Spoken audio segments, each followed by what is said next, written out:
Estamos aqui em mais um episódio do nosso podcast animal. Hoje eu vou conversar com a doutora Gisele, a gente conversar um pouquinho sobre criatório, legalização. Ela está bastante interessante. Deixa você se apresentar.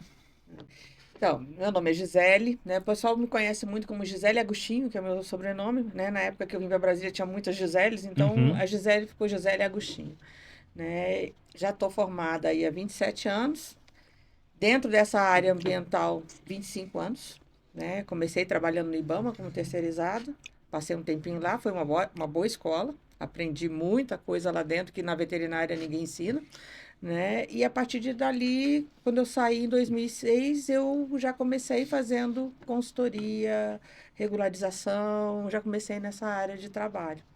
E estou nessa área já nesse tempo todo, né? E hoje, né, eu estou trabalhando com regularização, consultoria técnica, responsabilidade técnica e regularização de criadouros, principalmente de aves exóticas, que é o que a gente mais tem no Brasil no momento, né? Cresceu muito esse setor, né? E ainda estou dando aula para biólogos, veterinários, zootecnistas, para ensinar a fazer o que eu faço, para ver se eu tenho mais colegas trabalhando comigo, né? E é uma área extremamente importante, né? Porque com o crescimento, Sim, a gente acaba tendo o risco de você ter muito animal ilegal. é gigante, é gigante. Eu costumo dizer que hoje a gente tem regularizado 1% de todos os criadores no Brasil inteiro. Então, assim, a legislação ela não ajudou muito, né? Ela até atrapalhou. O momento que a gente teve normas do IBAMA que poderia dar seguimento e regularização, a gente teve uma lei complementar que fracionou e jogou para os estados as competências. A hora que fez isso, os estados não estavam preparados ainda para poder fazer as próprias normas e dar seguimento. Então ficou um limbo nesse meio do caminho. Aí, para piorar a situação, em 2022, o IBAMA revogou a normativa, a IN3, né, e a IN18, que são normativas que falavam sobre uma categoria específica, que era de criador amador de aves exóticas. Aí que todo mundo ficou no limbo mesmo. Aí deu ruim para todo mundo, né? E há necessidade de fazer essa regularização, porque essas aves, elas não são nativas, né? São aves que vieram em algum momento para o Brasil, são provavelmente descendentes de aves importadas, né? E essas importações, elas aconteceram com a anuência do IBAMA. Alguns animais, algumas espécies não entraram pelo tráfico, e isso é muito ruim, né? Então, hoje a gente tem um volume de espécies e um volume de criação muito grande. E se cria muito o ringneck, que é a ave que está, vamos dizer, na moda. A gente Uhum. fala muito assim, cachorro na moda, né? Lulu da Pomerânia, já foi o poodle, já foi o shih tzu. Então, das aves, é o ringneck. Porque tem mutações, tem um valor agregado maior, né, nessas mutações, as pessoas querem o diferente, e aí acabam criando sem nem ter conhecimento da norma de como funciona. Tem estado que ainda não tem norma, né, que a gente aguarda a publicação. E aí fica complicado, principalmente esses animais que entraram de forma ilegal. Como é que regulariza? Agora vai ter que dar um jeito, né? Tem que Porque dar um eles estão jeito. aí. Tem que dar um jeito. Então, o que alguns órgãos ambientais, eles fizeram normas que facilitam você, pelo menos, jogar essas aves que você não tem uma origem definida, como plantel matrizeiro, plantel inicial. E essas aves vão ficar no criadouro até o fim da vida delas, certo? Podem continuar sendo reproduzidas, os filhos vão ser vendidos, mas as aves matrizes vão ficar no plantel, né? Outros órgãos não aceitam. Outros órgãos ambientais em outros estados, eles não, tem que ter origem. Se não tiver origem, eu não faço a inclusão no plantel. E aí gera um passivo, gera um problema. Entendeu? Como tem muita gente criando e muita gente sem regularização, o que você mais tem é animal sem origem. Entendeu? E aí é que eu entro, porque eu preciso trazer essas pessoas para a regularização, para dentro da norma, seja a norma do estado quando tem, ou Uhum. seja uma norma federal do IBAMA, que ainda tem algumas que dá para seguir, né? Paralelo a isso tudo, a gente trabalha os órgãos ambientais para poder formular normas, para fazer as normas. Aí grupos de criadores, muitas vezes me procuram até, me ajuda aqui a elaborar uma minuta para eu apresentar, né, para o órgão ambiental, para ver se a gente consegue, né, publicar uma norma aqui para o Estado. né? E aí tem funcionado. Né? Dessa forma tem funcionado. Né? A gente atuou bastante, quando eu falo a gente, eu e criadores, né? Uhum. Então a gente atuou bastante no Mato Grosso, né? Eu consegui aprovar um criador no Mato Grosso à base de mandado de segurança, porque eles queriam que a gente dissesse para eles quais eram as espécies que eles poderiam autorizar. Eu falei, não, quem tem que dizer isso é o Ué, órgão. deles é quem tem que definir o Eles que que queriam pode e o que eu que que não pode. apresentasse estudos de que os animais que eu queria colocar no criadouro, eles não eram bioinvasores. Só que eles são.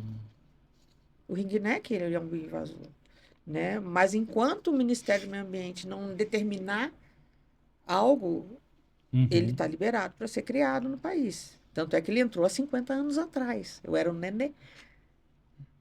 Então a espécie está aí há muito tempo e aqui no Brasil não causou bioinvasão. Uhum. Existem algumas teorias sobre isso. Provavelmente porque ele já deve ter vindo como. Mais ou menos, porque assim, ele é um bioinvasor semelhante à columba livre. Ele é urbano. Ele não é um bioinvasor de mata, não é. Uhum. Ele é de meio urbano, porque ele precisa do arcabouço do meio urbano. A minha teoria, aí é minha, é que a gente tem predadores urbanos muito bons. E é por isso que ele não se instalou, porque ele reproduz muito bem. Agora, eu não vi até hoje aqui no Brasil, pelo menos assim, bandos de ringneck como eu vi em vídeos da Alemanha. Que você tem em praças, né? Você tem locais até que o pessoal para fazer avistamento. Ringneck, Grande Alexandre, que são aves que têm essa capacidade de reprodução, de adaptação, né? Então, essa espécie é a espécie que é mais questionada dentre as espécies todas que foram autorizadas à importação pelo IBAMA. Ela estava nesse rol. Então, ela veio, Uhum. né, mesmo tendo esse senão, né, esse problema, tá? E aí a gente vem trabalhando, né, os órgãos ambientais para tentar aprovar. E no Mato Grosso a gente teve muitas negativas. Eu apresentei todo o processo, apresentei tudo bonitinho, estava tudo legal, cumpri todas as exigências. E aí, não, eu não vou autorizar porque a gente não tem uma lista de espécies que são permitidas no estado. Ah, mas quem tem que fazer essa lista É o órgão ambiental. são eles, né? E gerou discussão, a Porque, gente cara, eu conversou, vejo que o que acaba reuniões. atrapalhando muito é essa burocracia também, né? É o que mais dificulta. Burocracia, o custo não é barato, né? Porque você para pensar que você está montando é uma empresa. Você tem que ter um CNPJ. Então, você Tem que está ter montando uma contador, tem empresa. funcionário. Tem... Né? Você tem que ter planta, você tem que garantir que o animal não vai fugir, você tem que garantir que tem um RT, um veterinário, né? Geralmente um veterinário. Pode ser um biólogo? Pode. Pode ser um zootecnista? Pode. Mas o órgão ambiental vai pedir uma declaração de assistência veterinária. Porque a parte sanitária é do veterinário.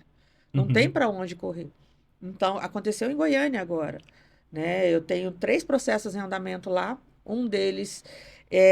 Dois deles têm como RT um biólogo, né? E eu avisei para eles vão te pedir um veterinário. Não, mas aqui a gente está acostumado com biólogo e tal. Eu falei, não tem problema.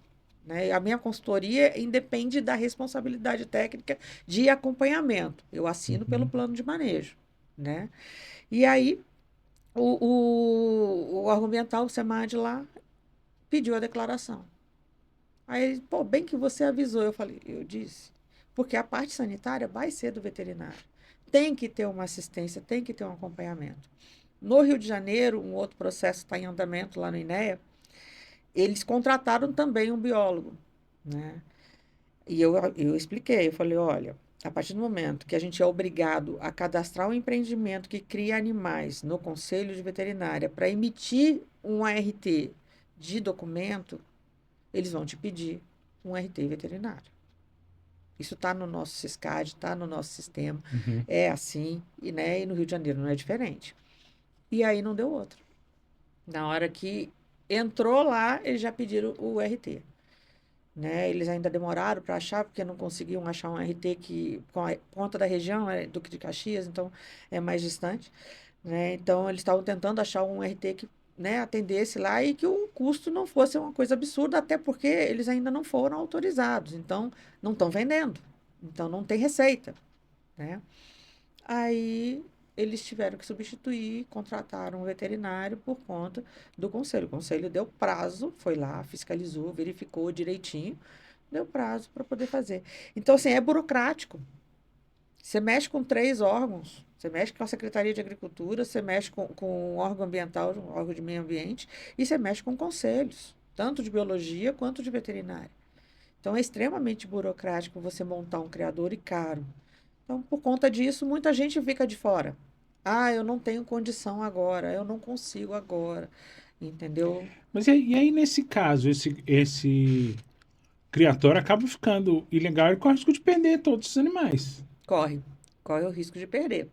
Quando você tem, aconteceu aqui em Brasília, quando você tem uma denúncia, e geralmente o ringneck é a grande causa, porque ele é bastante barulhento, ele fala muito, né? Então os vizinhos reclamam, fazem a denúncia, e aí o órgão ambiental vai, ou a polícia militar ambiental vai. E aí, se os animais não têm uma origem, ou você está reproduzindo sem autorização do órgão ambiental, você está infringindo norma, você tem as aves apreendidas. É um prejuízo gigante.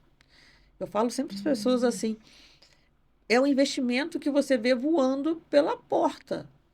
Porque às vezes você pega assim um ringneck, por exemplo, um casal de ringneck, uma mutação com um preço elevado, né? Você investiu, você gastou um dinheiro bom para comprar aquele casal de ave, e aí por conta de uma denúncia de um vizinho, você perdeu aquele casal de ave, foi embora e seu dinheiro também. Você não tem como pegar de volta. Porque teoricamente você tá ilegal. Tá ilegal, tá E aí irregular. que entra a questão que você estava falando da legislação para o criador amador. Isso. Não tem, não Uhum. tem. Depois que caiu a normativa, então o criador amador ficou no limbo. Ele não existiu mais. Porque a normativa, ela. Que seria no caso esse, por exemplo, que você estava citando que tem em casa. Isso. É o cara que é pequenininho. Ele tem poucas aves, ele reproduz de vez em quando. Aí reproduziu, quer vender. Não é diferente da criação de cachorro, do que acontece com o cachorro, com o gato. Né? É Uhum. ser bem semelhante. Só que tem norma. E quando tem norma, que te diz que você não pode reproduzir se você não estiver licenciado, né? Aí a coisa complica, porque Porque aí nesse caso desse mesmo que tem em casa, poucas aves e tudo, para ele se tornar um criador, ele vai ter que ser um criador de empresa. Aí é toda uma burocracia, um custo muito maior. muito maior. A Federação Ornitológica Brasileira, a FOB, né, ela é acho que um dos grandes incentivadores da criação de aves exóticas, né? Não estou falando de nada de nativo, estou falando só de exóticos, né? Então, ela é um grande incentivador, né? Eles estão centralizados em São Paulo. Eles estão criando uma categoria e estão trabalhando essa categoria. Essa categoria eles chamam de associativista, que é o criador que é sócio da FOB, é filiado à FOB, tem poucas aves, e aí ele teria tipo uma licença associativista para ele poder comercializar entre eles. Resolveria Então muito. criaria associações para cada espécie, Porque digamos cada assim. estado tem uma filial da FOB. Uhum. Tem um clube ou uma associação filiada à FOB. Então você conseguiria ter um associativista que pudesse vender. Está começando isso em São Paulo, junto ao CEMIL Gefal. Eles estão negociando. Ainda não tem, assim, a gente não sabe ainda exatamente como é que isso vai funcionar. Eu tenho algumas dúvidas, Porque né? para fiscalizar se ele realmente está só ali naquele. Porque assim, É mais tudo complicado. bem, vai anilhar, tem um controle do CEMIL, beleza. Mas aonde está a minha dúvida? É o responsável técnico. Por quê? Até onde eu tenho conhecimento, e olha que eu já estou pós-graduando em gestão e responsabilidade técnica veterinária, então estou terminando, vou defender meu TCC agora, né? Até onde eu estudei, até onde eu tenho conhecimento, você não tem uma ART coletiva. A ART, ela é individual por empreendimento, para Uhum. cada empreendimento. Uhum. Seja produtor rural ou não, para cada um, uma ART. E eles falam muito em ART coletiva. Que seria o RT da associação. Mas o ART da associação, ele é da associação. Ele não vai ter como saber se está sendo tudo Como é certinho que para você vai cada saber? criador. Você tem lá, a associação tem 200 criadores associados. Como é que ele vai fazer o controle sanitário de 200 criadores. A não ser que essa associação tivesse um criatório único. Né? Então, assim, tem essa questão, essas dúvidas. E eu tive a curiosidade de ir ao Conselho de Biologia, eu liguei para o CRBio 1, né, da primeira região, para saber deles se eles tinham esse tipo de ART. Porque tem uns sistemas muito parecidos com o nosso, de veterinária, zootecnia, mas eles têm algumas particularidades. E aí eu fui atrás para saber. E a pessoa que me atendeu, ela foi muito educada, né? Muito interessada até. Ela falou, eu mexo com isso. Toda a primeira região que compreende vários estados. Nunca vi isso na minha vida. Aí eu falei assim, bom, então eles têm que ter uma forma de resolver esse problema, porque é um problema. Mesmo que fosse um biólogo, eu teria que ter assistência de um veterinário. Tá, eu consigo uma declaração do veterinário que me assiste. Beleza, resolveu. Mas se não tem uma RT coletiva, como é que vai fazer? É. É bem complicado. Então, a gente para pensar assim, que tudo isso gera uma série de entraves. As pessoas não conseguem se regularizar porque gera uma série de entraves, né? A falta de profissional para assumir responsabilidade técnica é um outro problema, entendeu? Eu sei porque, assim, tem um criador que eu sou responsável técnica dele e que eu tenho que viajar para poder atender ele, porque ele fica a 500 quilômetros da minha casa. E a hora que eu joguei a minha RT de acompanhamento lá, o conselho já me retornou dizendo que eu estava com uma RT a 500 quilômetros da minha casa. Então, assim, cuidado. Você está longe. Entendeu? Então, ele está em fase de licenciamento.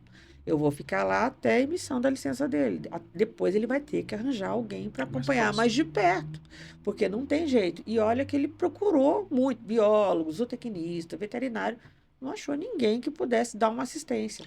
Mas eu acho que é porque isso é uma coisa que eu tenho questionado muito aqui, que é o seguinte, a grande maioria não tem ideia do que é ser um responsável técnico. Não Exatamente. sabe o peso que isso tem. Não sabe. Eu tô fazendo mentoria, né? Como eu falei, eu dou aula. Então, hoje eu estou dando aula para um veterinário que está se formando, né? Agora no final do ano, que é do Espírito Santo, e um biólogo de São Paulo, que já é formado, já é atuante. Nós estamos exatamente nos módulos que falam sobre responsabilidade técnica. Eu levei 2 horas e meia de aula para eles, e eu não terminei ainda a parte de responsabilidade técnica, falando só sobre o peso da responsabilidade técnica. Quais são as punições, quais são os problemas, o que é que pode dar de ruim. Uhum. E assim, eu olhei no Conselho de Biologia, olhei no Conselho de Veterinária, exatamente as mesmas punições. Então, assim, é arriscar demais você assumir um criadouro e você não ter controle de gestão nenhuma dele. Porque o cara faz uma coisa errada, você responde criminal civil, né? É E exatamente solidariamente é ele. exatamente isso que eu falo muito, porque o que muita gente não conseguiu entender, e aí vai para qualquer área, quando você assume como responsável técnico, a grosso modo quer dizer, deu merda, a responsabilidade é É sua. sua. É sua. Eu agora estou assumindo temporariamente os torneios que vão acontecer da CPB aqui em Brasília. Uhum. Né? A gente está em fase ainda de licenciamento. Lá, por conta da gripe aviária, teve bloqueio, aí não pôde começar, iniciar o licenciamento. Agora que o bloqueio caiu do decreto, aí vai começar. Os dois veterinários são responsáveis técnicos da associação, eles precisam fazer um curso na SEAGRE para poder estarem habilitados, reconhecidos pela SEAGRE, para poder conduzir o evento. Certo? Aí, como eles não estão ainda, o curso ainda não aconteceu, eles me chamaram para fazer, porque eu já tenho esse curso lá. Uhum. E aí eu estou assumindo. A responsabilidade de um torneio é uma coisa absurda. GTA tem que vir impressa, ela não pode ser impressa na hora. O pessoal tem que sair de casa com papel na mão, e eles não saem. Sabe? O controle sanitário, não pode entrar ave, tem toda uma série de regras que você tem que cumprir, até do teu plano de biosseguridade, porque você tem que apresentar isso lá para a SEAGRE, você tem que cumprir, e que as pessoas não têm a menor noção. E quando eu comecei a conversar com a veterinária, que vai ficar depois de mim, O olhinho dela já fez, ó, deste tamanho. Porque aí ela entendeu o tamanho do peso. Porque até então ela achou, não, tá, é tudo fácil. E não é. É porque tem-se a ideia de que o responsável técnico é só aquele que precisa assinar. Pois é. Não é. Não é. Não é. Eu já fui o veterinário que só assina. Eu já fui. Há muitos anos atrás. Há muitos Uhum. anos mesmo, de uma agropecuária. Uma agropecuária que eu fui, RT. E na hora que eu fui a veterinária que só assina, eu comecei a me dar conta de que eu podia perder o meu direito de trabalhar. Todos os anos que eu cursei na faculdade, né? Toda o meu investimento Mas é e o sustento da minha família. o que eu comento muito com principalmente parente e tudo, com a história agora da clínica. Ah, não, mas tô com animal internado lá. Ah, não, mas você não pode simplesmente fechar isso. Eu falei, não. Não, não pode. Se tem animal internado, primeiro, porque eu sou veterinário e sou o responsável técnico. Então, se tem animal internado, eu necessariamente preciso ficar. Sim, sim, Obrigatoriamente eu não tem preciso ficar. como. Não tem como você não estar lá. Não tem como não fazer visita. Não tem como, não, sabe? São coisas assim, já recebi propostas de trabalho assim que são indecorosas. Tá? Hoje eu não saio de casa sem ser um valor digno, porque eu sei o tamanho. Teve um criador que falou: não, diminui o valor, tá muito alto, tudo. Você faz uma besteira, quem vai pagar sou eu, quem vai pagar o meu advogado? Sou eu também. Então, não. Entendeu? Não. E uma coisa que assim, a maioria dos RTs não faz é o bendito do livro de intercorrências. Antes a gente fazia no papel, né? Uhum. No livrinho ATA, né? Hoje a gente tem no sistema, no Siscad para fazer. Cara, eu tô usando aquilo feliz. Você não tem noção. Acontece qualquer coisa. Ah, o IBRAM foi num criador meu, né? A fiscalização foi lá e ele não permitiu a entrada. Eu botei lá. Por quê? Eu orientei, eu falei, eu avisei para ele. Fiscalização tem que entrar. Vistoria você marca. Mas fiscalização, abre a porta e deixa entrar, Uhum. né? Ele não quis, não me avisou. Aí, quando deu o problema que veio o auto de infração, aí eu falei, então tá, tudo bem. Eu pego e escrevo lá no Siscad tudo que aconteceu, conta a historinha. Bonitinho o que aconteceu, o que, que eu fiz, tudo bonitinho para ele. Olha, foi orientado. Entendeu? Ele foi orientado que não era para deixar a fiscalização do lado de fora. Por É, quê? É uma segurança, né? não, eu costumo brincar muito a hora que eu falo, gente, lei foi feita para ser cumprida, você gostando ou não. Hum, é, Então, se a fiscalização tá lá, deixa entrar. deixa entrar. O máximo que vai acontecer é ele te apontar um monte de erro, se tiver, Uhum. e pela sua própria boa vontade de deixar entrar, muitas vezes só fala, vamos fazer o seguinte, vamos organizar isso, e eu volto daqui a um tempo. É, no meio ambiente não acontece Não, muitas sim, vezes, mas tô não, falando. mas Mas é o caminho. você tem É o como pelo menos caminho. conversar, falar, ó, não, mas tá, então como é que eu faço? É o caminho. Porque você abre uma margem para dizer assim, pô, beleza, eu ainda estou estruturando, então eu não sei como é que eu faço tudo. Como eu vou fazer? Na hora que você impede a entrada, você diz assim: eu estou fazendo coisa errada. E aí, obviamente, o fiscal não vai querer nem saber. Mete a caneta. Não quer nem saber. Vai, já faz logo na hora lá, já deixa bonitinho lá para a pessoa que está lá, que abriu a porta. Se não tem ninguém em casa, é outra história. Uhum. Não tem ninguém em casa. Mas se tem alguém em casa e a pessoa fala: não, eu falei com ele, não deixou entrar. Eu falo porque com a história da clínica eu estava regularizando tudo e a vigilância literalmente atravessou a rua. Hum, E quem estava resolvendo era o pessoal da minha contabilidade. uhum, Não, o pessoal da minha contabilidade é excelente. E tô eu tranquilo lá na segunda-feira, que é geralmente o dia que eu não costumo funcionar, uhum, porque é o dia que grava, é o dia que eu acabo resolvendo minhas coisas. E aí, perto de meio-dia, bate na porta, eu tô lá tranquilo, aham. era o pessoal da vigilância.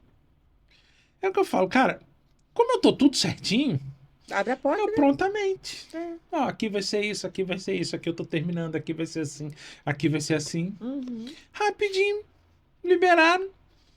Pronto. Só me ligaram um pouco depois, ficou faltando um documento. Eu falei, não, peraí que eu tô levando.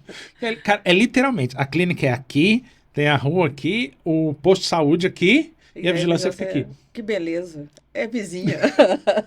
Então o cara só me ligou e falei, beleza, tô indo aí. O que é que eu preciso? Ué, Imprimi, levei. a melhor coisa é você estar certo, você estar fazendo tudo certinho. Uhum. Lei foi feita para você ler e você entender e você executar. Tem algumas leis, algumas normas que são de difícil execução, mas se você entrou naquele meio, você está fazendo Uhum. aquele tipo de empreendimento, você tem que se esforçar para resolver. Você tem que dar um jeito. Eu vejo que você tem que pelo menos conhecer qual é a legislação que vai Mas não fazem. O brasileiro tem ordenar preguiça aquele de ler. negócio. Não, o brasileiro. Eu vi um comediante uma vez comentando que disse que o brasileiro não é isso. O brasileiro tem a mania de dizer, não, essa lei não pegou. É, também. Não tem o Também. quê. Ah, não, mas não tem como, ela não funciona. Não, como assim? Funciona. Ela tá lá, é uma lei, ela é vigente, ela tá válida. Né? Não tem A como. galera pode até aliviar um pouco, mas se você pegar um cara que não tá afim de aliviar, ele vai. Não é? É bem, não tem Essa como história de lei correr. não pegou. Não tem, gente. A lei está vigente, está em vigor, ela está lá. Ela você tem que cumprir. Não tem jeito. Quando eu pego e assumo as consultorias, eu explico para a pessoa tudo que ela precisa fazer. Beabá. Né? Eu estou montando até um cursinho de capacitação para o criador, uma Uhum. linguagem um pouco menos técnica, né? Uma linguagem mais fácil e um roteirinho mais fácil também deles entenderem o que que é que eles têm que fazer, porque é muita dúvida. O Diz que me disse nas redes sociais é muito grande.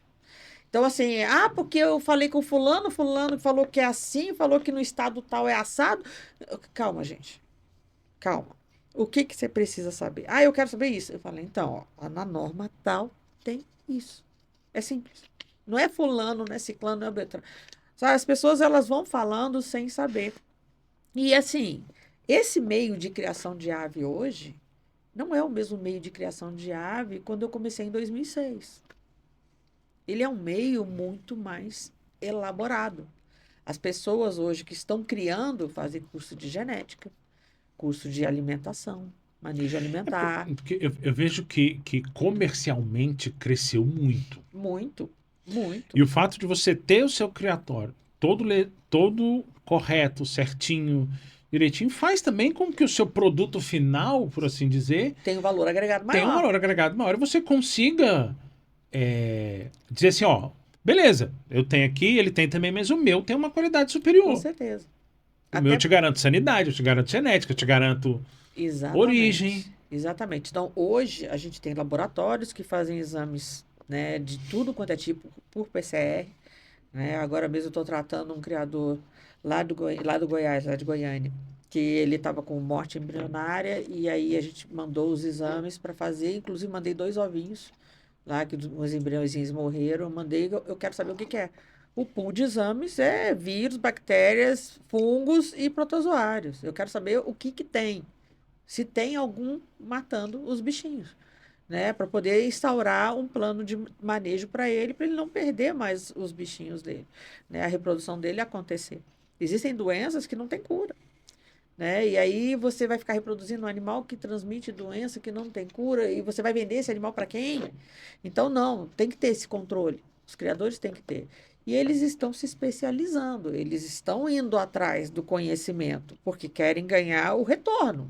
Uhum. Só que na hora de gastar com investimento para se regularizar, nem todo mundo quer.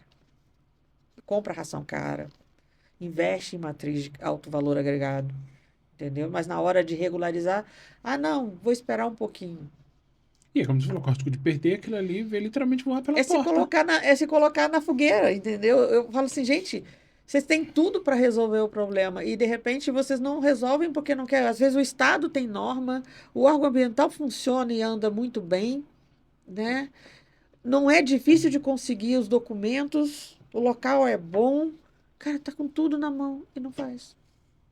Sabe? Não dá para entender. Não, tem hora que eu falo assim, gente, não dá para entender. Porque é entender que você vai trabalhar muito mais tranquilo. Com certeza, com certeza. Muito Muito mais mais fácil. tranquilo. Brasília, por exemplo, a gente está aguardando publicação de normativa. Estamos numa luta. Uma luta. Essa normativa já era para ter sido publicada. A consulta pública dela foi em maio do ano passado. Nossa. Então, ela já era para ter saído. O IBRAM está lá, trabalhando para resolver esse tem. Não sei quando é que vai sair. Né? Criadores cobrando, pedindo, pelo amor de Deus. Fiscalização do IBRAM não para, está na rua.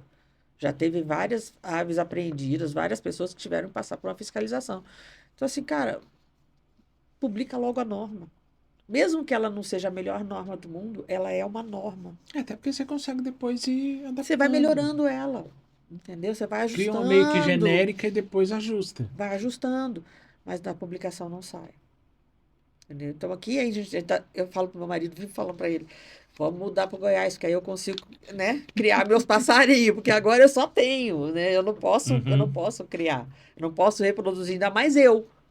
Então eu não vou fazer errado, né? Então meus bichinhos lá não tem ninho, entendeu? uhum.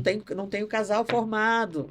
E não vou comprar mais bicho, porque depois forma casal, aí começa a se reproduzir, aí eu vou ficar eu no sal. Eu falei, não, enquanto não tiver norma, aqui em Brasília eu não crio. Eu tenho. Sou tutora. Eu detesto essa palavra, mas sou tutora. E é complicado, né? Porque às vezes a pessoa nem tem a intenção de venda, de criação e tudo, mas realmente começa a ter essa reprodução, ele precisa dar um jeito A de. natureza funciona, gente. Ele precisa dar um jeito de onde que ele vai botar esses. É, a natureza funciona. A gente não pode, se a gente não está autorizado, a gente não pode reproduzir. Uhum, Aí você está infringindo uma norma geral. Aí aqui em Brasília seria uma norma do IBAMA, né? Então, se você não pode reproduzir, o certo seria retirar esse ovo e quebrar esse ovo antes que o embrião se desenvolva. Então, botou, tirou. Entendeu? Evita problema. É ruim falar isso. Ainda mais quem gosta de bicho. É péssimo. Ah, é o meu netinho, né? É aquela coisa, ah, que bonitinho, uhum. reproduzir. Mas o bonitinho, às vezes, custa muito caro. E você pode perder aqueles que você já tem. Então, o ideal mesmo é reproduzir. Você não tem autorização, tira. Sabe? Quebra o ovinho, né? Fecha o olho, vai uma vez só, sofre uma vez só, entendeu? E não bota ninho. Porque se botar ninho, você estimula, né? Lá em casa, a nossa mustache reproduziu. Ela botou um ovo uma vez, quebrou. Eu, graças a Deus, ele quebrou sozinho. Que eles mexeram tanto naquele ovo que caiu. Ela fez a postura no fundo da gaiola. Uhum. Eles mexeram tanto naquele ovo para lá e para cá, que quando eu vi já estava quebrado. Eu falei, ah, que bom, já foi. E Ele tá me patrocinando. depois disso não botou mais. Então, tá ótimo. Maravilha, entendeu? E qual que é mais complicado de você regularizar? De ave nativa ou ave exótica? Ave nativa, porque não são todos os estados que têm essa liberação. Em 2007, o CONAMA, ele publicou uma resolução, eu não vou lembrar o número dela, acho que é 234, não vou lembrar o número dela certo, que falou, nessa resolução eles falam que o IBAMA teria que publicar uma lista PET. O que é uma lista PET? Seria uma lista das espécies brasileiras que podem ser criadas como animal de estimação, para fins de animal de estimação. Uhum. Enquanto não houvesse essa publicação, os órgãos ambientais estavam proibidos de implantar novos criadores. Isso foi em 2007, ainda era o IBAMA que tomava conta disso tudo. Quando foi em 2012, veio a LC 140, passou isso para os estados. E essa lista PET nunca foi publicada, até hoje. São 18 anos que a gente está esperando a lista PET. Quando veio a LC 140, ela determinou as competências federais, estaduais e municipais com relação ao meio ambiente.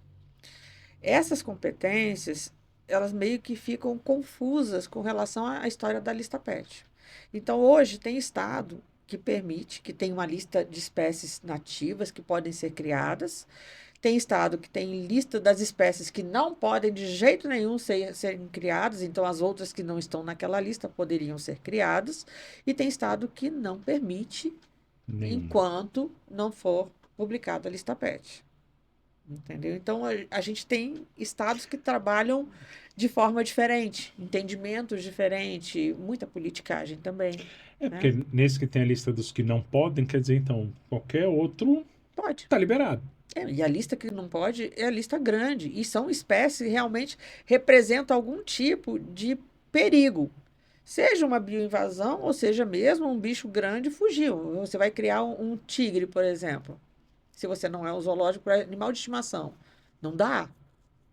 É, Não dá. Você vai pegar uma cobra peçonhenta, uma cobra que tem veneno, foi que a gente teve recentemente a questão do. da Naja aqui em Que era meu Brasília. vizinho.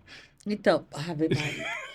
Então, aí você tem um problema também, entendeu? Então, essa lista tem no estado do Paraná, em Alagoas, a gente chama de lista negativa, Uhum. né? Então, é uma lista de espécies que não podem de jeito nenhum ser criadas. O restante está liberado.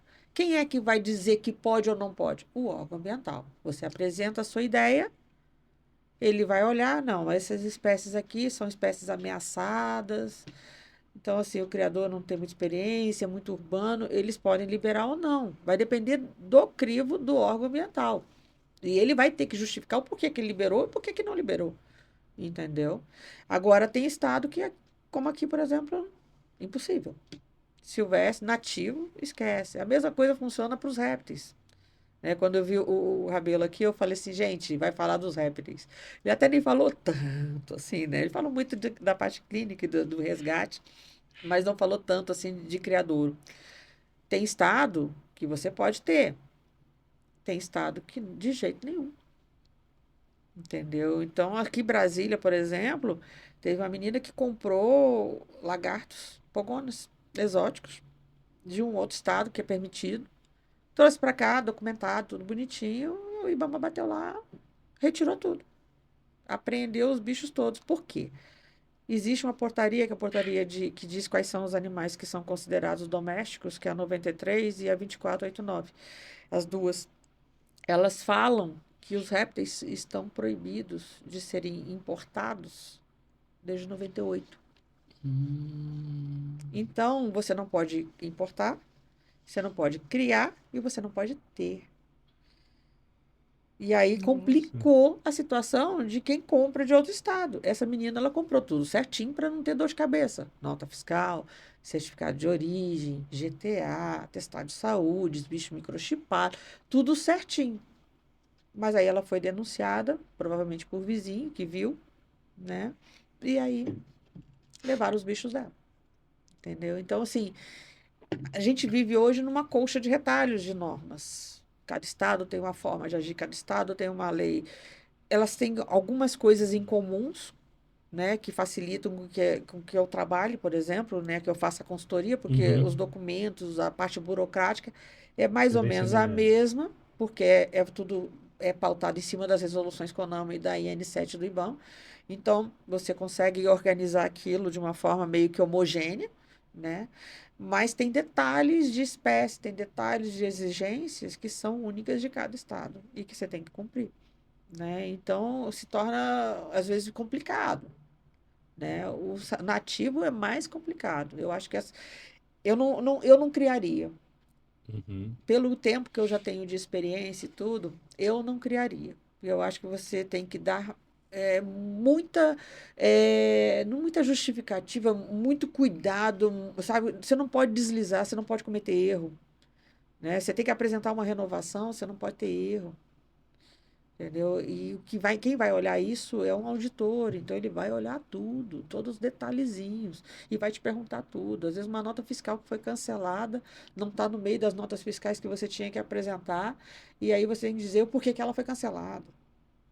Entendeu? Então, assim, eu acho que é detalhe demais sabe, risco demais de você investir e perder. Agora, se você for um cara, uma pessoa que é extremamente controlado, sabe, controlado, detalhista, organizado, você não se perde, entendeu? Aí é outra história. A gente pode ver, né, um criador assim nesse nível, entendeu? Porque você tem que ter muita atenção, você tem que ter muito É porque cuidado. ainda se tem muita ideia de,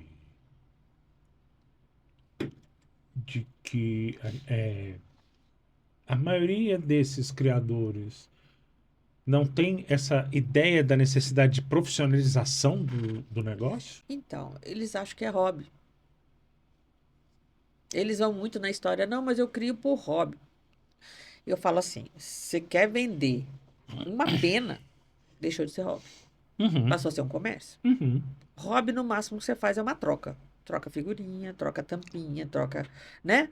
Agora, você quer vender, passou a ser um comércio, né? E como são o produto da venda, né? O que vai ser vendido são espécies que são controladas pelo organismo que é o meio ambiente, pelo órgão do meio ambiente, não tem como se fazer diferente do que eles exigem. Não tem como. O hobby não existe. Para eles, o hobby não existe. A IN3 que eu falei que foi revogada e a IN18, elas traziam essa categoria do hobby, que é o amadorista, né, de exóticos. Trazia isso e tudo.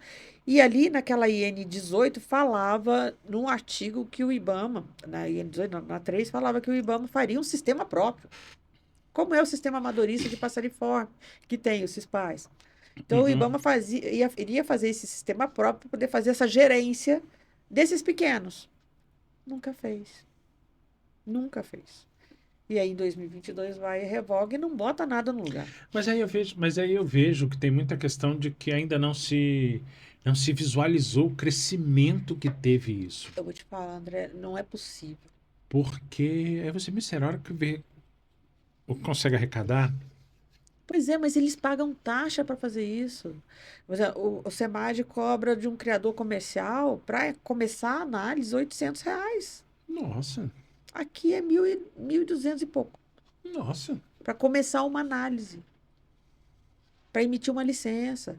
O criador lá Quanto tempo leva esse processo todo de licença? é longo, não é lento, é longo. Não é rápido, é longo, é lento.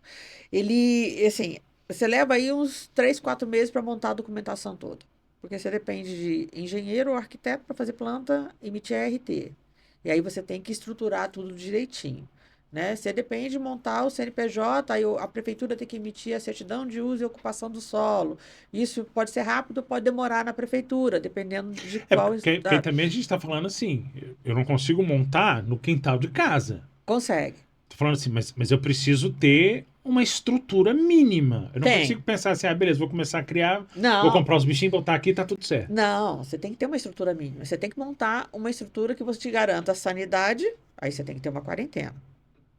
Você não pode simplesmente botar todo mundo junto, sair comprando e botar todo mundo junto, que vai dar ruim. Então você tem que ter uma quarentena, certo? É o mínimo.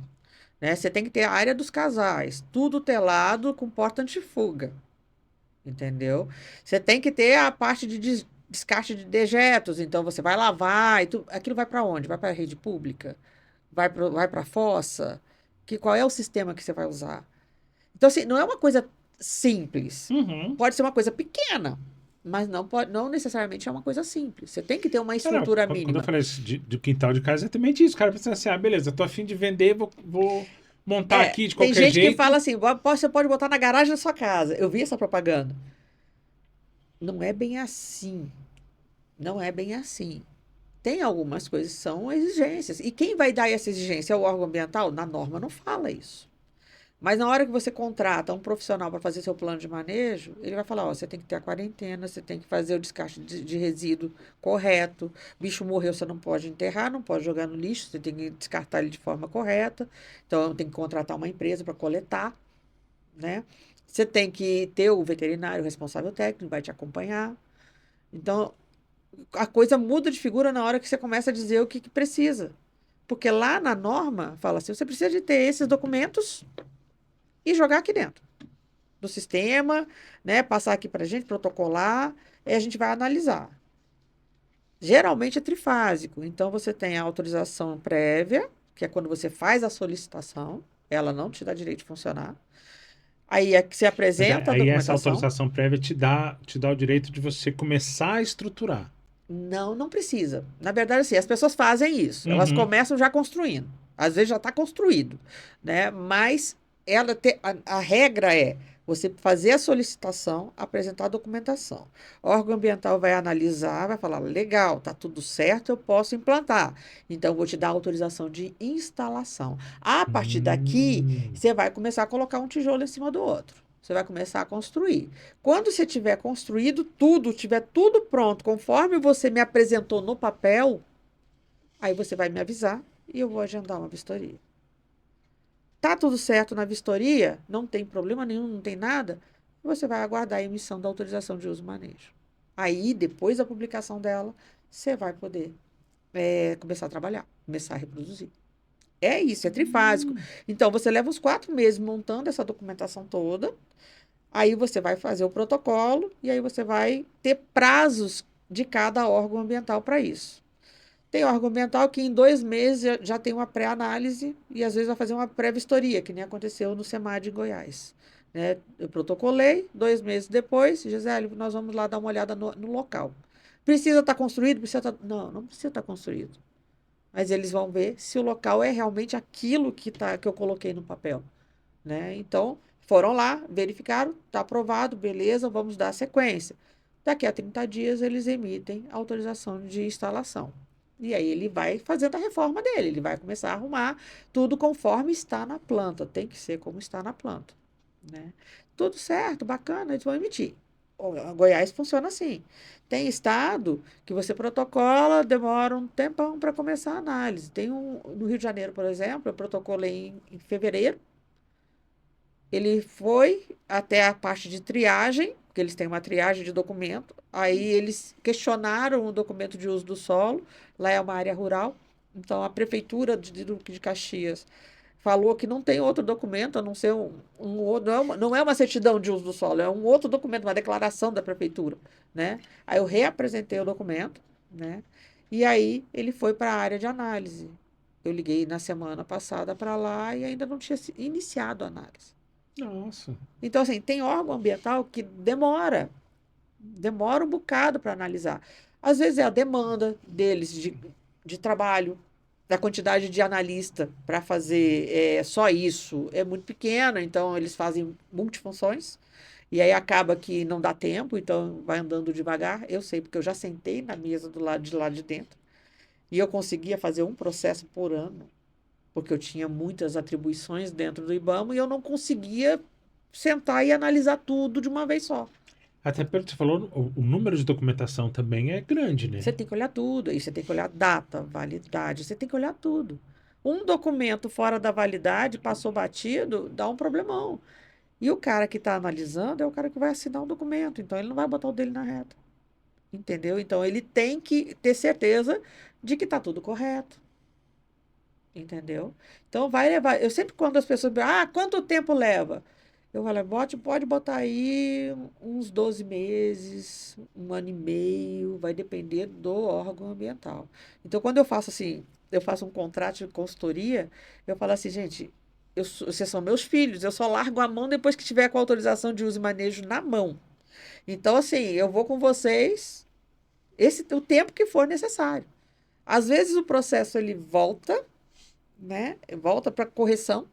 Você faz a correção direitinho, bonitinho, mas falta um documento que o próprio criador fica enrolando às vezes para conseguir, não consegue e tal, e aí vai atrasando, vai atrasando, vai atrasando mais tempo. Né? A gente conseguiu agora autorização de uso e manejo de um criador de ave de rapina aqui no Goiás, aqui em Valparaíso, né? Que é o Criação Falcons do Dr. Fabiano e da doutora Esley, são veterinários lá em Valparaíso.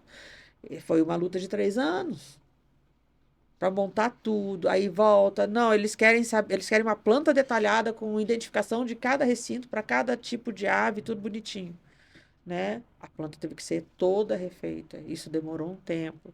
Aí ele precisou fazer obra, porque ele começou do zero. Então ele precisou reformar tudo, arrumar tudo. Ele levou aí uns 6, 7 meses mais ou menos para fazer essa reforma. É porque pedreiro é legal de cumprir prazo. É, bem isso. E aí, quando ele conseguiu, a gente pediu para fazer a vistoria e assim, a vistoria foi agendada até que razoavelmente rápido. O órgão de Goiás, ele funciona muito bem. Então, foi razoavelmente rápido. Aí agora, 3 semanas atrás, saiu a autorização de uso e manejo dele. Ele não sabia o que ele fazia. Ele falou, Gisele, nossa, é um sonho que eu realizei. Eu nem acredito nisso. Eu falei, se você tá assim, imagina eu também tô do mesmo Porque jeito. pelo fato do processo ser longo, É uma luta. né? E Você assim, tá sempre naquela esperança de resolver. eu fico controlando, porque eu tenho que olhar órgão ambiental por órgão ambiental, andamento por andamento de todos que eu já protocolei. Porque às vezes vai que um e-mail não chega, vai que sabe que um aviso não chega, eu estou Uhum. perdendo tempo, o criador está perdendo tempo. Então, eu tenho que estar assim, controlando. Ah, ficou de me conseguir, por exemplo, uma autorização do bombeiro. Pediram autorização do bombeiro para um. Beleza, falei num dia. Passa 2 dias, a pessoa não me dá resposta. Eu falo para o criador, e aí? Você conseguiu? Você resolveu? Eu entro no site do bombeiro, eu entro no site da prefeitura, eu vou atrás. Ó, você tem que fazer isso assim, assim. Eu dou um negócio mastigado.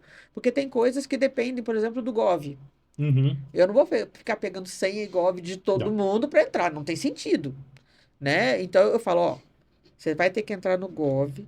Aí vai fazer isso, assim, assim, assim. Você passa lá o passo a passo. Aí a pessoa faz. Ó, consegui. Beleza. Aí eu consigo dar o andamento que eu preciso, porque aí os sistemas eles se falam e eu consigo fazer com que a coisa ande, entendeu? Deixa eu ver se eu esqueci alguma coisa. É muito detalhe, né? Eu vejo exatamente isso.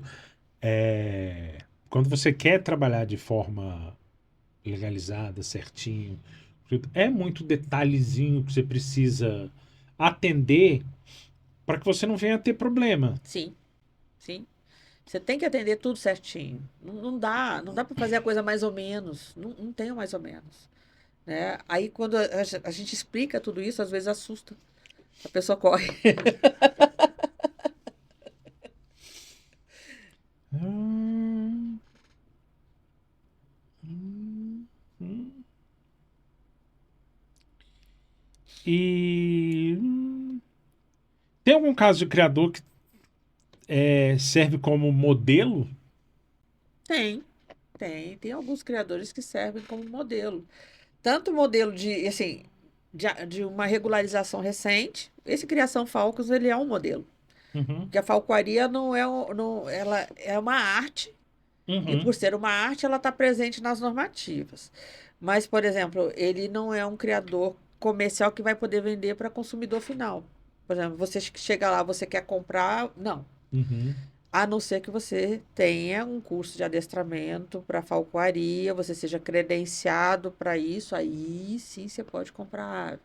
Então, ele seria um modelo diferente, né? Criador modelo aqui em Brasília, a gente tem a Fercal Birds, do José Nilson. Eu trabalhei para ele 14 anos. Eu montei o criadouro dele em 2011, todinho. E foi ainda licenciado pelo IBAMA, né? Eu deixei de trabalhar para ele, foi agora, no início desse ano, né? Falei, você já não estou dando conta, mas aula, consultoria. Eu falei, não, vamos fazer o seguinte, vamos encerrar, né, que vai ser melhor. E aí, hoje ele está em fase de renovação. Ele contratou uma outra responsável técnica, né, e aí ele está em fase de renovação. Então, ele seria um modelo daqui de Brasília. Em Brasília, legalizado, só tem ele, que vende aves exóticas piscitacídeos. Só ele. Então, ele tem uma reserva de mercado aí Boa. bem boa. Ele vendeu muito, né? Ele vendeu muito. Teve ano que ele vendeu mais de 150 filhotes numa temporada. Pô, legal. Vendeu bem, entendeu? E assim, cuida muito bem. Ele tem um criador muito bem estruturado. Ele já importou aves, inclusive. Então, assim, ele seria aqui em Brasília um modelo, né? Existem outros criadores em outros estados que são modelo. A gente tem a Reserva Romaneto, por exemplo, que cria tartarugas, jabutis, lá no Paraná. É antigo. A Reserva Romaneto eu conheço desde a época que eu estava dentro do IBAMA. Entendeu? Então, é bastante tempo, né, de criação. Ele hoje é o presidente da Abrase, né? Eu sou filiada à Abrase como responsável técnico, né? Mas tem vários criadores. Você tem criador em Minas, você tem criador, mas a maioria desses criadores, eles se formaram, eles conseguiram essa regularização porque eles tinham dado entrada antes dos bloqueios. Entendeu? Então, assim, aqueles que já tinham dado entrada, eles concluíram as análises. O Zé Nilson levou, da Fecal Bicho, levou uns 4 anos para conseguir a autorização dele. Levou muito tempo, porque ainda era IBAMA. E aí o IBAMA tinha muitas atribuições, e aquela coisa que eu te Uhum. falei, quando eu estava lá, eu conseguia fazer um por ano. Então, assim, não era muito diferente, né? Então, Ele levou uns 4 anos, aí 4 para 5 anos, para conseguir a autorização de uso e manejo dele. E conseguiu porque teve a assinatura da 140 e o IBAMA precisava passar todos aqueles que estavam em fase final de análise, já tinham sido vistoriados, já tinha tudo, para o órgão ambiental estadual. Entendeu? Mesmo assim, ele só conseguiu ser passado para cá, para o IBRAM, em 2016. Nossa. Para você ver. Então, as coisas são muito lentas, entendeu? São muito difíceis. Você lidar com essa inoperância, né, de alguns setores dos órgãos ambientais é difícil, é complicado, né? Hoje, por exemplo, assim, outro dia eu estava perguntando lá no grupo da Abrase se alguém tinha uma lista das espécies que o IBAMA autorizava a importação. Não se tem essa lista mais. Houve um bloqueio, por conta da gripe aviária, né? Houve um bloqueio, e depois desse bloqueio, caiu a norma, aquelas normativas em 2022, não se sabe. Você tem que fazer a solicitação e você não sabe o que vai acontecer. Não tem essa lista publicada em lugar nenhum. Outro dia eu pedi ao IBAMA uma lista dos criadouros, né, que tem, né, pelo Cisfauna, pelo sistema do IBAMA. Uma lista porque a Abrase precisava verificar e convidar para participar da associação e tudo e tal. Não tem como me passar uma lista. Porque você tem a lei de proteção dos dados. Então, tem muita gente que é CPF, e aí não pode passar. Né? O CNPJ não teria problema nenhum. Né? E aí os CNPJs não estão atualizados. Então, assim, você fica sem saber. E o comprador, aí o consumidor final, fica sem saber quem que ele vai procurar. Ah, eu quero comprar um papagaio. Onde tem um criadouro de papagaio? Para quem que eu pergunto? Aonde que eu consigo comprar um papagaio legalizado? E aí você acaba entrando numa questão que é, você entra, eu quero um papagaio, eu entro na internet, você está vendendo. Se ele está vendendo, ele tem loja, ele deve ser legalizado. Compra e aí se lasca. Se lá, não, e assim, hoje, olha o nível. Hoje a gente chegou no nível que eles falsificam nota fiscal, falsificam certificado de origem. E aí, outro dia, eu vi um técnico falando que falsificaram o microchip. Eu falei, cara, não é possível. Aí não tem como, cara. Eu acho que microchiparam e fizeram um documento de microchip falso. Aí tudo bem. Eu acho que é possível Aí isso. alega que o microchip parou de funcionar, quebrou, não sei o quê. Alguma coisa assim. É, porque eu não... Não tem sentido.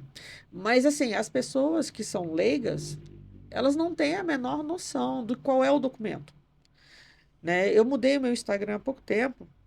Eu coloquei ele mais profissional, porque até então eu usava ele para família, né? Amigos, aquela coisa toda, bicharada, cachorro, né? E tal. Aí eu falei assim, gente, eu tenho que começar a dar mais informação. Porque as pessoas passavam mensagem para mim, Eu preciso saber isso, eu preciso saber aquilo. E as perguntas se repetindo. Aí eu falei assim, eu vou começar a botar isso no Instagram. Né? Eu vou começar a botar lá, porque aí as pessoas procuram na biblioteca, em algum lugar vai ter o que ela está procurando. Uhum, Né? E se não tiver, depois eu ponho. Me pergunta, eu vou lá e já monto um e já boto lá. uhum. E tem funcionado. Aumentou muito a quantidade de pessoas, aumentou muito a visualização do que eu postei. E eu coloco questões exatamente assim: aonde que eu vou procurar? Qual a norma que eu sigo? O estado tal tem norma? Né? O ringneck é doméstico? Sabe? O que que é uma zoonose? E começa a botar, e vai botando um pouco de cada coisa. Isso é É informação. porque acaba que você tem que ser... Tem que pensar que você tem dois públicos ali para atingir, né? Na verdade, eu acho que eu tenho 3. Eu tenho a pessoa que compra, Uhum. eu tenho o criador que vende, e eu tenho os colegas veterinários, biólogos e zootecnistas que também estão desesperados atrás de informação. Porque a quantidade de veterinários que, por exemplo, que se formam todos os anos, a gente sabe que é muito, tem muita universidade, né? E o campo de trabalho de cão e gato começa a ficar apertadinho, né? Que é onde eles vão primeiro. É. É onde todo mundo cai primeiro, né? Para depois dizer assim, não gosto disso, aí vai para outro lugar. Mas inicialmente é onde fica mais fácil de arranjar um estágio, de começar a trabalhar, de começar a enfrentar, né, como é que é o dia a dia, né? E aí você vê se você gosta ou não. Então, assim, é, um, é uma outra área, é um outro leque de trabalho, diferente, por exemplo, de responsável técnico de inspeção de alimentos. O curso que eu estou fazendo é um MBA, eu só consegui achar em um lugar, e ele é voltado para clínica, hospital e consultório e laboratório. Então, assim, nem é para minha área. Mas eu tô puxando tudo. Eu fiz assim, eu comecei a fazer e larguei mão. Pois é, eu tô puxando tudo porque eu quero. E aí, em cima do que eu aprendi lá, que eu falo, bom, agora eu entendi aonde eu errei em alguns momentos quando eu fui responsável técnica. Né? Porque aí, quando você tem alguém falando para você, olha, é assim, não é assado, você fala assim, mas e dentro do criador, como é que funciona? Aí você começa a achar o caminho, né? Uhum. E aí eu comecei a montar o curso, a mentoria para o profissional, para chamar ele para É porque isso. o que eu vejo, alguns estados, o nosso conselho, ele obrigatoriamente você tem que fazer um curso de RT para poder assinar. Tem. Todos eles têm. Não? Nossa, aqui não tem, não. Nossa, aqui teve, mas há muito tempo atrás. Depois disso não teve mais. Mas teve há muito tempo. Eu fiz. Teve. Na época eu fiz. E aí eu acho que talvez por isso é que pelo menos essa galera mais nova não tem a noção desse peso que é você ser um responsável técnico. Então, isso é uma das coisas que eu estava até querendo ir lá conversar com o Montezuma. Eu andei tentando conversar com o Crichel e tudo, para ver se a gente conseguia achar um caminho. A Simone fez essa parte de RT Uhum. com relação à inspeção de alimentos. Eu falei assim, a gente pode tentar pelo sindicato montar um curso abrangente, que pegue toda a área e traga o peso disso tudo para todo mundo, para a pessoa poder dizer, olha, eu tenho um leque de trabalho que é desse tamanho e eu posso selecionar aonde que eu vou É que eu entrar. vejo como eu tô fugindo um pouco do assunto. O Conselho Regional de Veterinária de São Paulo, se você entra no site deles, cara, você tem manual de estruturação de clínica, manual Tudo. de gestão de cliente, manual de Eles já estão criatório, carecas de conversar comigo lá. manual de biotério. Tudo. Eu pego os manuais de lá. Eu tenho. Volta e meia, olho exatamente por conta Do Rio de disso. Janeiro também, volta e meia, tem algumas coisas boas, uns Porque- vídeos bons, umas palestras boas. Porque eu acho assim, é pelo menos alguma fonte de informação. E a gente precisa. É que nem eu tô te falando, 2 veterinários numa associação, eles são novinhos, eles não têm ideia do peso que é.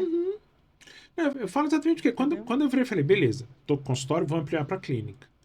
E aí eu fui atrás de legislação para ver, beleza, o que é que eu preciso fazer? Uhum. E entre a decisão e a concretização foram quase 6 meses.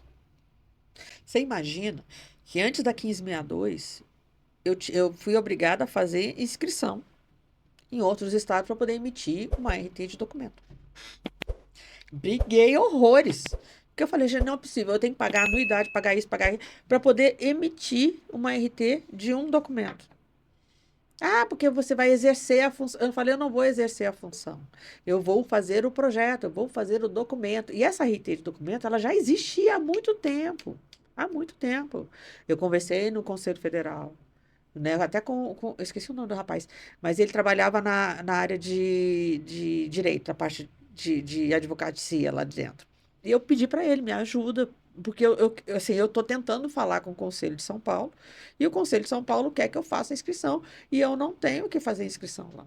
Eu só quero emitir um documento, eu não vou para São Paulo. Eu não quero trabalhar em São Paulo. É isso.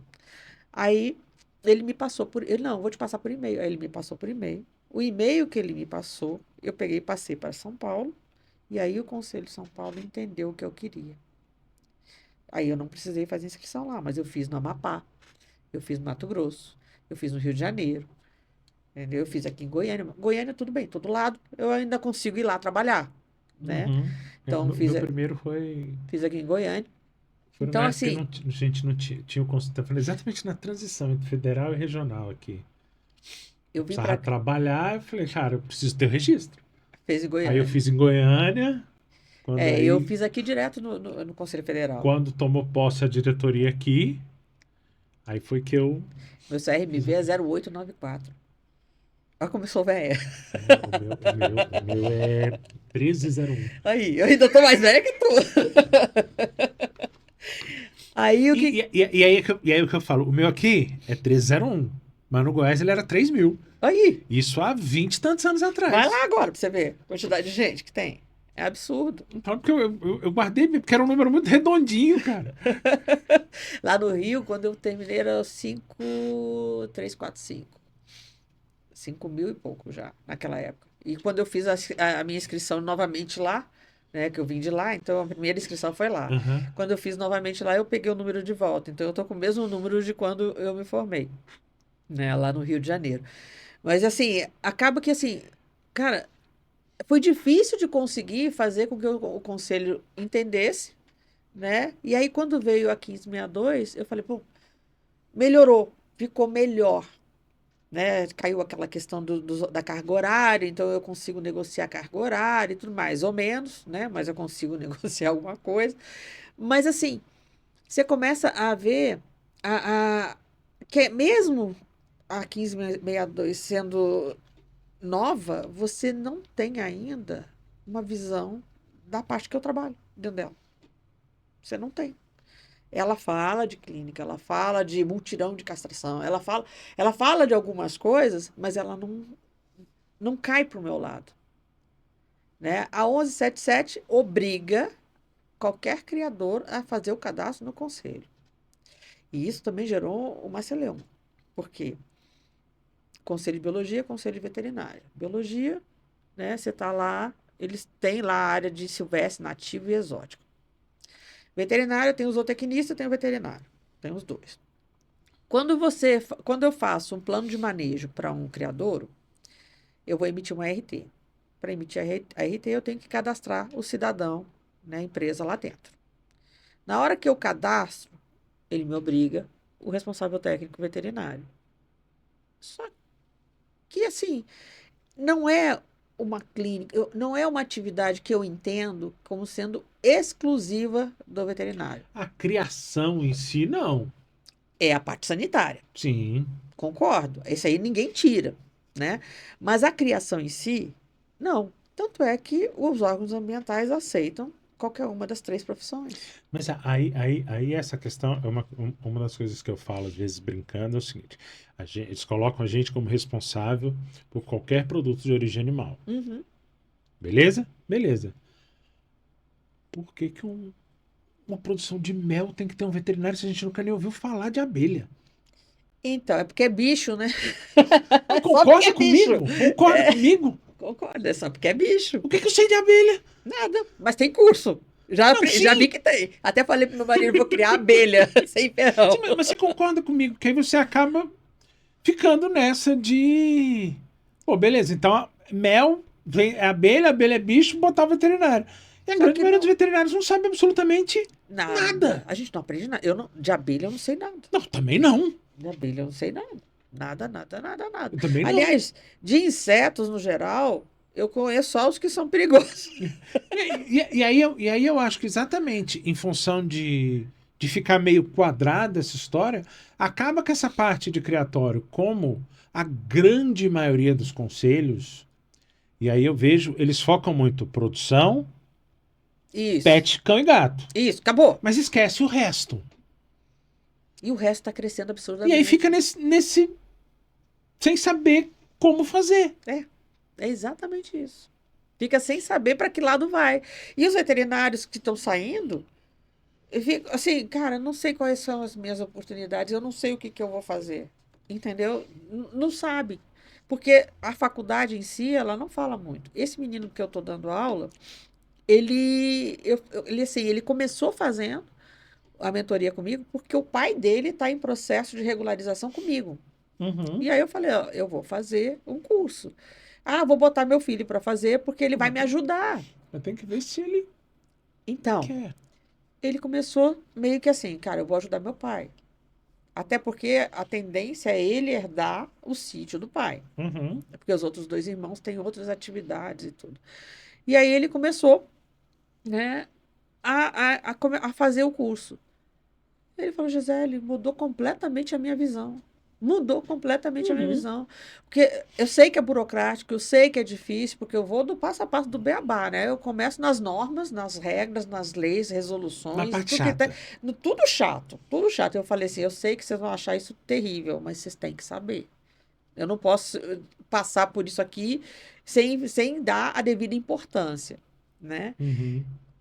Eles agora, os dois, estão assim apaixonados. Ele fala assim: não, doutor, tem que ver se me manda um modelo de contrato para eu poder ver como é que eu posso montar um contrato para mim. Eu falei: eu mando contrato, eu mando ficha individual de animal, eu mando todo o material de apoio, eu preparo todo o material de apoio para poder fazer com que eles façam, tenham facilidade, coisa que eu não tive. Eu tive que montar tudo para mim, porque ninguém falou para mim como é que era. Não tinha ninguém para me dizer assim: olha, Gisele, faz assim, faz assado, tome pancada do órgão ambiental, faz errado, faz de novo, faz errado, faz de novo. Entendeu? Então, é ruim, E é uma área que a gente precisa de mais gente, né? precisa, porque tem campo de trabalho muito grande. As pessoas vão ter que se regularizar para sair do risco de perder aquilo que investiram. Isso é fato. Então, vai precisar do responsável técnico, vai precisar de alguém que auxilie na hora de fazer o processo de regularização. E eu sempre falo para eles e falo para todo mundo: eu não consigo abraçar o mundo com as pernas. Eu estou fazendo muito, que eu estou fazendo tudo fora daqui de Brasília e estou dando conta de fazer. Ah, vai chegar uma hora que. Lá em São Paulo tem a Conservare, que é uma empresa. Então, a Conservare, ela é uma empresa fundada pela veterinária, que é a Carol. Ela foi fundada por ela, mas ela tem vários contratados lá dentro para serem responsáveis técnicos. Entendeu? Então, assim, é o que a tendência é você ter lá como contratar pessoas para poder fazer o serviço. Entendeu? Poder assumir aquele serviço. Seja para fazer um plano de manejo, né? Ah, eu vou contratar a Conservare só para fazer um plano de manejo para mim. Beleza. Eles fazem. Eu também faço. Entendeu? A mesma coisa. Eu posso pegar e fazer. A pessoa que quer só o plano de manejo. Gisele, que já aconteceu. Eu quero montar um serpentário para coleta de veneno. Aí eu já falo assim: meu Deus, tem certeza? Aí, não, quero e tudo tal. Eu falei: você sabe como que funciona o mercado para isso? Aí a pessoa: não, porque eu fiz um curso e o curso falou que é fácil, que é assim, que é assado. Aqueles cursinhos. Mas aí, cara, é o que eu falo, o que aparecia muito pra mim e que me deixava possesso. A porcaria do povo dizendo: venha ser perito, vai ficar rico. E, É, cara, eu tenho curso de perícia forense, atuei pouquíssimas vezes. Por quê? Porque, cara, não é assim. Fiz o curso de perito, o juiz vai olhar pra minha cara e vai dizer: beleza, a partir de agora você vai fazer todas as perícias. não é assim que funciona. Não é assim. Eu comecei a fazer um curso também e depois eu desisti. Eu falei: não, não vai dar. Eu fiz porque é uma área que eu gosto muito. Uhum. Então, eu fiz e foi logo assim que eu formei, em 2005, 2006. Tem Eu bastante formei em tempo. 2003. E aí eu falei: cara, aí é uma área que eu acho É que é interessante, é interessante. interessante. Tanto E que eu comecei realmente, quando eu fiz, eu sabia que não ia ser esse essa mar de facilidade rosas que o toda. povo bota. E, cara, é um tal de vender curso por aí, dizer: não, faz isso aqui que você vai ficar rico. Mas é o que mais tem. É Você que, vai lucrar muito, porque uma grama do veneno é uma fortuna. sim, mas para que você vai vender? Como é que você vai vender? Como é que você vai fazer? Então, Como é que tira? Qual o risco? teve esse rapaz me procurou, pediu e tal. Eu falei: vamos fazer uma coisa? Eu vou montar para você, por escrito, tudo que precisa fazer e como é que é o mercado. E eu vou te dar isso. Não vai me pagar nada. Mas depois que você olhar tudo que precisa fazer, se você quiser dar continuidade, a gente faz. Porque eu já fiz uma vez. E também deu em nada. Entendeu? É porque gasta seu tempo. Cara, eu escrevi lá 50 e poucas páginas de plano de manejo para 3 espécies de cobra. E eu vou te falar, o cara não foi para frente, ele pagou o plano de manejo bonitinho, direitinho, mas ele não deu continuidade. Porque é um mercado extremamente complicado e difícil. Tem uma indústria farmacêutica toda enorme por trás. E um pequenininho que começa, ele vai ser engolido pela indústria farmacêutica. Isso é fato. Entendeu? Então, é muito complicado. Os órgãos ambientais, eles já avisam isso. Olha, pensa bem se você vai fazer isso, certo? Aí eu montei, mandei para ele. Aí passou o final de semana, ele foi e mandou: Gisele, desisti. Eu falei, tá bom. Né? Desistir é muito trabalhoso isso, eu não sabia que era assim, no curso não me falaram nada, eu tô muito brabo, que não sei o que. Eu falei assim, por isso que eu falei para você, antes de você gastar mais dinheiro, que eu acho que é um prejuízo, Uhum. eu tinha a obrigação de explicar para ele que não era um mar de rosas que ele estava pensando que é. Então, sempre que a pessoa me procura, eu converso bastante sobre isso. Eu já fiz algumas lives com alguns grupos e tal, para explicar exatamente a dificuldade que é, porque as pessoas acham, eu vou protocolar e tô lá. Não, não é assim, entendeu? A coisa tem um rito, tem uma forma de você conduzir, tem que ser daquele jeito, tem regra, tem norma. Então, cara, então assim, vai entrar nessa área? Entra. Tem gente que vai ficar na ilegalidade o resto da vida, correndo risco, porque não quer passar por isso. Não vou ser nunca descoberto. O bicho dele, uma hora, vai valer menos. Porque se todo mundo regularizar, o dele vai ficar fora. E as pessoas, elas estão em busca de informação. É aquilo que eu falei para você. Os que criam estão se especializando, estão indo atrás. Os que compram estão procurando se entender melhor daquilo que estão adquirindo, daquele bichinho que estão adquirindo. Então, a tendência é você ficar difícil de você vender se você não tem os documentos completos. Eu acho que realmente é importante essa regularização, você Precisa, precisa. até para você poder ser competitivo dentro do mercado. E você ter controle sanitário, né, André? Eu acho que isso aí, eu acho que é o risco maior.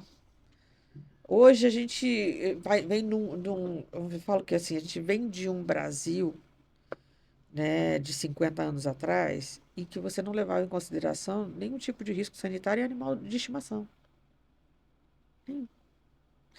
Só que as coisas mudaram. As coisas, elas evoluíram. Acho que todo mundo ficou ouvindo falar há pouco tempo do circovírus na ararinha azul, que foi reintroduzida na caatinga, né? Que foi detectado a presença do vírus, CMBio foi lá, recolheu os bichos de novo, né? Então agora se ouviu falar para o público que é leigo de circovirose, né? Mas criador já sabe de circovirose há muito tempo. E é um problema que não tem cura. É uma doença que, uma vez instalada, você não tem como tratar, não tem como curar, não tem remédio. Porque é um vírus e o animal pode ficar portador assintomático. Então você pega um animalzinho desse, você não faz os exames, vai lá e bota no meio da sua criação dos bichos mais caros que você tem. Lascou tudo. Condena tudo. A recomendação é quando você tem os sintomas mesmo no bicho, eutanásia. A recomendação é essa. E quando você não tem sintoma, mas você faz os exames e os exames confirmam, a gente tem criador que fica com medo de matar, né? Eutanásia vai ter que matar, né? Então tem criador que fica com medo de matar. Então pega e doa para alguém que vai criar como animal de estimação, explicando que o animal é portador. Eu sempre falo assim, você quer doar? Tudo bem, mas você vai escrever e vai fazer a pessoa assinar que ela entende que aquele animal não é para a reprodução, não pode ser solto na natureza, não deve entrar em contato com outras aves. Você tem que escrever isso. É muito difícil, então é eutanásia.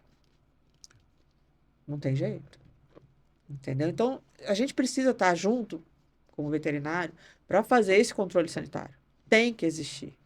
Assim a gente consegue proteger os que a gente tem e aqueles que estão do lado de fora também.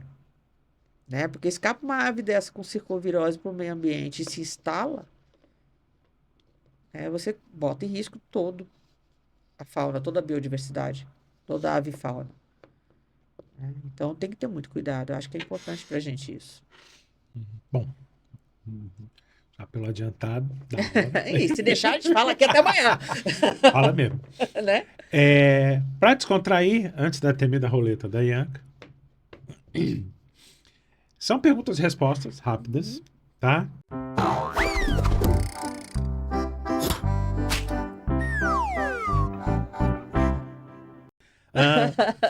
Qual que é o seu animal favorito? Cachorro. Qual animal você seria? Ai, complicado, um leão.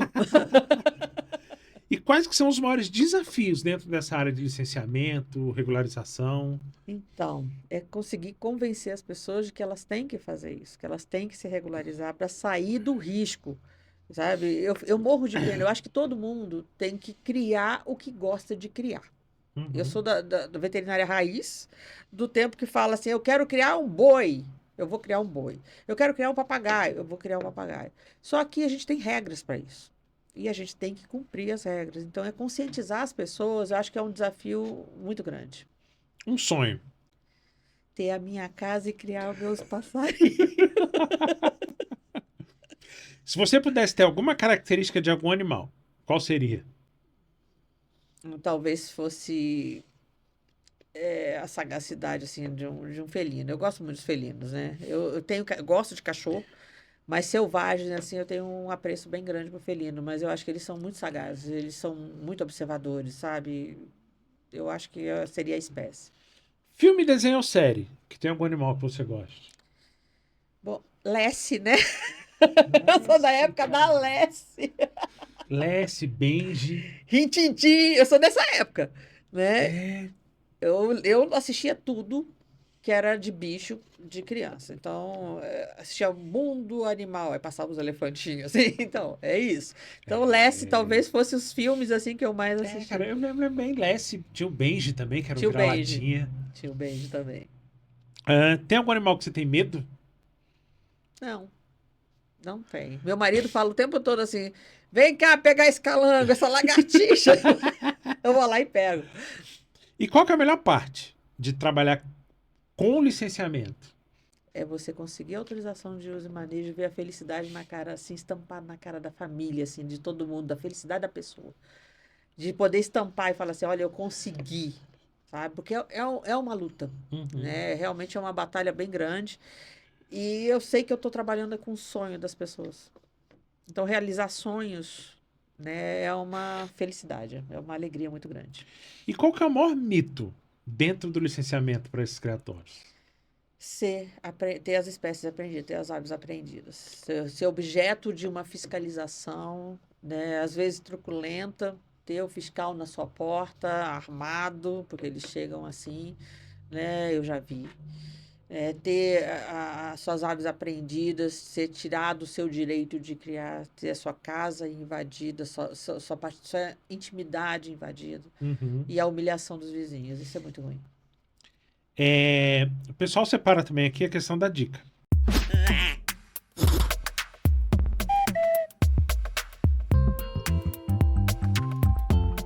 Tá? Qual dica que você daria para quem quer ter um criador legalizado? Procurar se informar sobre as normas que competem àquele estado, àquele local. Sabe? Tem que saber quais são as normas. Uhum. Né? Então, é procurar, se não tiver condição, se não conseguir, procurar pessoas que sejam capacitadas para pegar todas as informações que você precisa antes de começar. E qual dica que você daria para os veterinários que querem trabalhar nessa área? Se capacitem, estudem, tá? Procure quem possa ensinar. Né? Eu acho que é importante que os veterinários eles reconheçam muito bem o setor. Porque aí eles têm segurança até para discutir com um técnico de um órgão ambiental sobre um POP, sobre um protocolo operacional padrão, que pode, de repente, melhorar a análise do processo. Ele tem conhecimento técnico para isso. Né? Então, tem que se capacitar, tem que conhecer. Né? Entrar só para Uhum. assinar, não faça. Entendeu? Não vale a pena. Uhum. Bom, tem medo da roleta daí, é? Ah, meu Deus do céu. Será?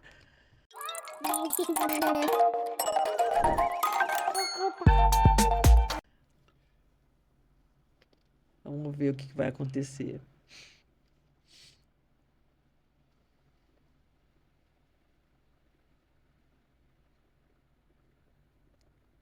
Eu vou Música é cantar a sacanagem. música. Alguma música que tem o nome de algum animal. Gosto muito de te ver, leãozinho. Valeu, muito obrigado. Obrigada, eu Redes fico sociais para quem feliz. quiser saber mais. Instagram, Gisele Agostinho. Agostinho com U. Né? É lá que vão me achar. Lá tem telefone, tem WhatsApp, tem Telegram, tem tudo. Bom, quer dizer que Muito obrigado. Muito Realmente. obrigada a Eu acho que a vocês. gente tenha não só trazido informação, mas também plantar um pouco da semente de que a gente está precisando de mais veterinários nessa área. Precisamos. Muitos veterinários, né? Muitos mesmo. Acho que é aquilo que eu falei, não consigo abraçar o mundo com as pernas. Em algum momento eu vou me aposentar. Espero que isso aconteça. Alguém tem que estar no lugar. Alguém tem que fazer, entendeu? Né? Dizer que aqui a gente conta com o apoio do Ilha Brasil. Comunicação, marketing, tem esse estúdio onde eu gravo podcast, tem estúdio com cenário fixo, tem estúdio com chroma key, então dá para você fazer seu curso, videoaula, o que vocês quiserem, e dizer que é isso. E até semana que vem.